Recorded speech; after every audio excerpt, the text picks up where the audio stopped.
Assalamu alaikum wa rahmatullahi ta'ala wa barakatuh.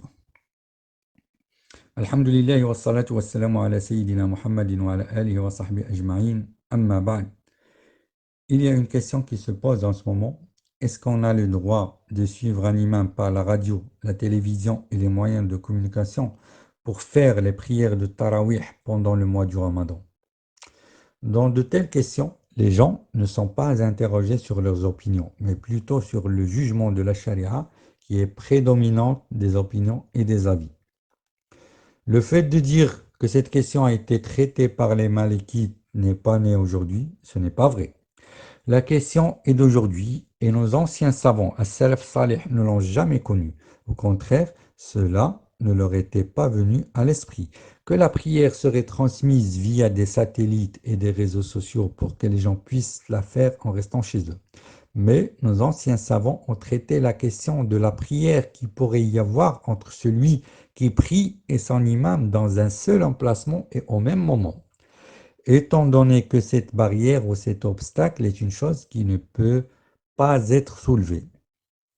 Comme une mosquée pleine, le prière peut ne trouver qu'un endroit au-dessus de la mosquée où il ne voit pas l'imam mais entend sa voix. Ou bien, par exemple, il y a entre lui et son imam une petite rivière et peut à peine entendre la voix de l'imam. Ce sont des situations que les savants ont traitées dans le passé. Cependant, appliquer les avis de ces derniers sur la question de la prière via la télévision ou les réseaux sociaux est absurde par manque d'analogie.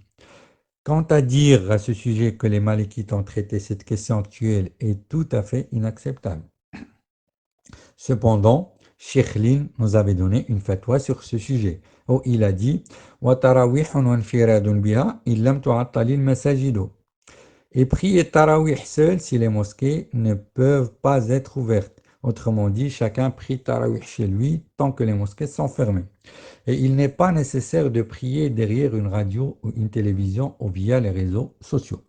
Selon l'école malikite, il suffit que la personne qui prie derrière l'imam le voit ou l'entend ou entendre al-musammi'. Musammi', c'est la personne qui se trouve derrière l'imam, qui répète à voix haute ce que dit l'imam lors des gestuels de la prière. Il n'y a pas de mal qu'une route ou qu'une petite rivière sépare l'imam et celui qui prie derrière lui. La prière est valable pour la personne se trouvant devant l'imam pendant la prière, mais il est déconseillé s'il n'y a pas d'excuse valable. Par exemple, un endroit étroit qui oblige le prieur à être devant l'imam. Dans ce cas, c'est permis. Cheikh Dardir a dit selon Cheikh Khalil, il est permis pour des bateaux proches, même s'ils sont en train de naviguer, de prendre un seul imam pour diriger la prière tant que les gens dans les bateaux entendent sa voix ou voient ses gestes ou entendent la voix de Al-Musammi'. Il est souhaitable que l'imam soit dans le bateau en direction de la Qibla. Et il a dit aussi, il est permis que la personne soit séparée de son imam par une petite rivière qui n'empêche pas d'entendre l'imam ou de voir ses gestes. L'analogie faite entre la prière à travers les médias et les réseaux sociaux et ce qu'ils ont dit les Malékites ne tient pas. C'est une analogie faible. La prière en groupe est une vérité et est légitime. Le prophète sallallahu alayhi wa sallam a dit priez comme vous m'avez vu prier. Et là, c'est une règle de base. L'imam Malik a mis la mosquée comme condition pour la prière de Jumu'ah, le vendredi, et aussi pour les atikaf. Et dans Sahih Muslim, l'authentique de Muslim, le prophète a été interrogé par un homme aveugle. Ô messager d'Allah, je n'ai personne pour me guider à la mosquée. Y a-t-il alors une permission pour moi de prier chez moi? Le prophète sallallahu alayhi wa sallam lui a alors dit, entends-tu l'appel à la prière? Il a répondu, oui. Le prophète sallallahu alayhi wa sallam a dit, alors réponds-y. De même, la prière en groupe à distance ne répond pas à l'objectif de la prière en groupe.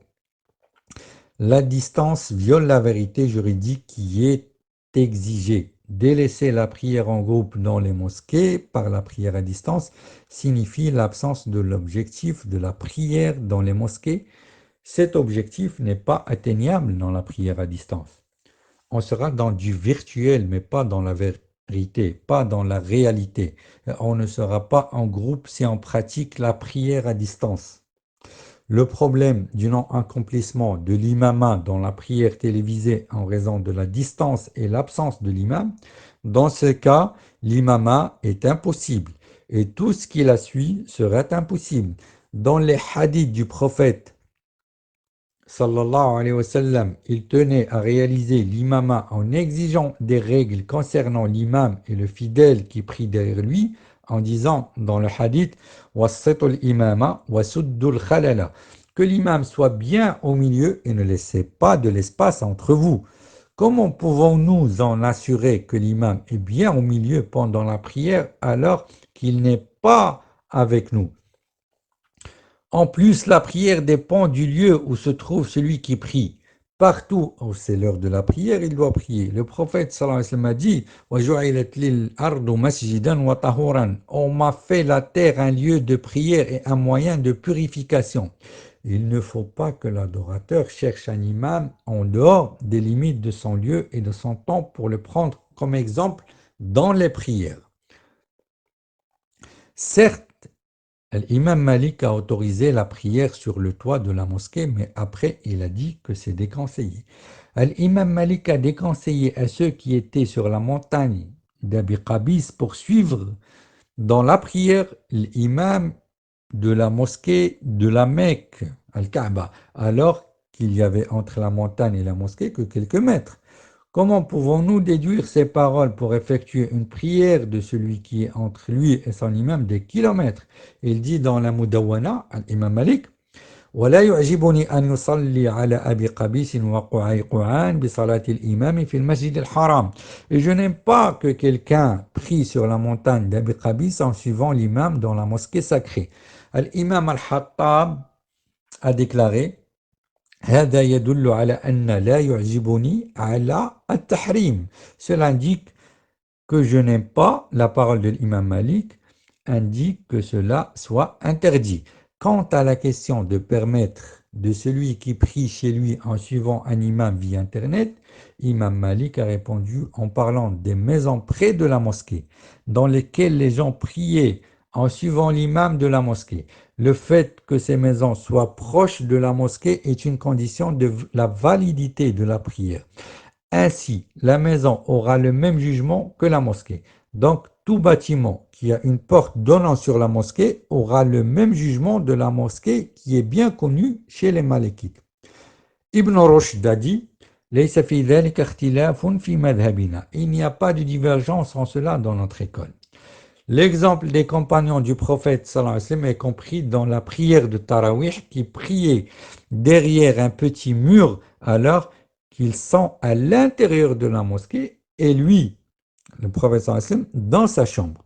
De même, la maison d'Abi Abdillah dans laquelle Anas ibn Malik priait avec la prière de l'imam dans la mosquée, elle était reliée à la mosquée et avait une petite porte qui s'ouvre sur la mosquée. Anas voyait les inclinaisons et les prosternations de ceux qui priaient dans la mosquée. S'il fermait la porte, il n'entrerait pas en contact avec la mosquée. Alors la situation change, comme Ibn Hajar l'a souligné dans Fath al-Bari, et c'est l'avis des Hanafites. Il est entendu à partir de cela que la permission de l'imam Malik pour les cas précédents est limitée concernant la position des bâtiments par rapport à la mosquée dans les limites de voir l'imam ou voir ceux qui prient derrière lui, ou bien entendre sa voix ou la voix de l'auditeur. Quant à ceux qui dépassent cela, ça n'existe pas dans l'école malikite. En conséquence, il n'y a aucune preuve pour une prière dans laquelle la personne qui prie derrière l'imam qui n'est pas présent au même endroit. Il y a le lieu et le temps qui les séparent, même si ce n'est que quelques minutes. Si cela est faisable, les gens vont dépendre de la télévision et leur connexion pour le reste des adorations, ce qui ouvre la possibilité d'accomplir également les rituels du Hajj et de la Umrah à travers la transmission en direct. De même, ils vont dire que c'est impossible d'atteindre les lieux saints. Cela ouvre la porte à la falsification de la religion. De plus, dans la jurisprudence, on trouve la règle Saddud Dara'a, fermer la porte au prétexte, pour ne pas tomber dans la sédition et la suspicion. Demander au père de famille à diriger les prières obligatoires et surérogatoires est mieux qu'autoriser la prière via Internet ou télé. Et dans le hadith Utban ibn Malik, entre la mosquée et sa maison où il dirige la prière avec ses proches, il y avait une vallée débordante d'eau, comme c'est cité dans le hadith. Alors, il avait demandé au prophète sallallahu alayhi wa sallam qu'il lui rend visite chez lui. Quand il est venu chez lui, il a demandé au prophète sallallahu alayhi wa sallam de prier dans un endroit de sa maison pour qu'il le prenne comme un endroit spécifique que pour les prières. Le prophète a fait cela. Il ne lui a pas ordonné, lui et ses proches, de le suivre comme imam, bien qu'il ne soit séparé de la mosquée que par une petite vallée. Conclusion, il n'est pas permis de faire l'analogie entre la télévision, la radio, les réseaux sociaux et les conditions mentionnées chez les Malikites parce que c'est une analogie faible qui s'oppose aux preuves au plus haut niveau du texte et de la vérité de la charia. L'analogie ne devance jamais la preuve du texte religieux qui appuie sur la prière en groupe en vrai, pas en virtuel. C'est ce qui est mentionné dans l'école malikite. L'introduction de l'analogie ici aux échelons supérieurs de la preuve renverse les échelons des preuves. Le fait que la prière en groupe à distance n'est pas réalisable, cela signifie que la personne qui prie n'a pas rempli les conditions pour suivre l'imam, ce qui veut dire qu'il n'imite pas l'imam. Il faut donner des solutions aux gens qui renforcent leur relation avec le Coran et la prière. N'est-il pas nécessaire que d'ouvrir la porte de l'imama au père de famille pour que les enfants voient l'imama dans leur père? Quelle est la nécessité pour autoriser les prières derrière la télévision ou les réseaux sociaux? Est-ce la nécessité du confinement, la nécessité du mérite du groupe, al-jama'a, ou la nécessité de sentir la présence du ramadan? Ce qui précède est une nécessité d'ouvrir la porte à la supplication à Allah, une nécessité de corriger la relation avec le Saint-Coran, une nécessité de faire les prières et réciter le Coran dans nos foyers, la nécessité pour les enfants d'entendre la récitation du Coran de la bouche de leur père, pas de la télé ou Internet, la nécessité pour les gens de connaître la valeur de la mosquée, la nécessité pour les gens de connaître le statut de l'imama, ses conditions et comment la pratiquer après l'avoir limité qu'aux imams, c'est l'occasion de faire de nos enfants et nos pères des imams, récitant le Coran dans nos foyers. Wallahu a'la wa a'lam. Wassalamu alaikum wa rahmatullahi ta'ala wa barakatuh.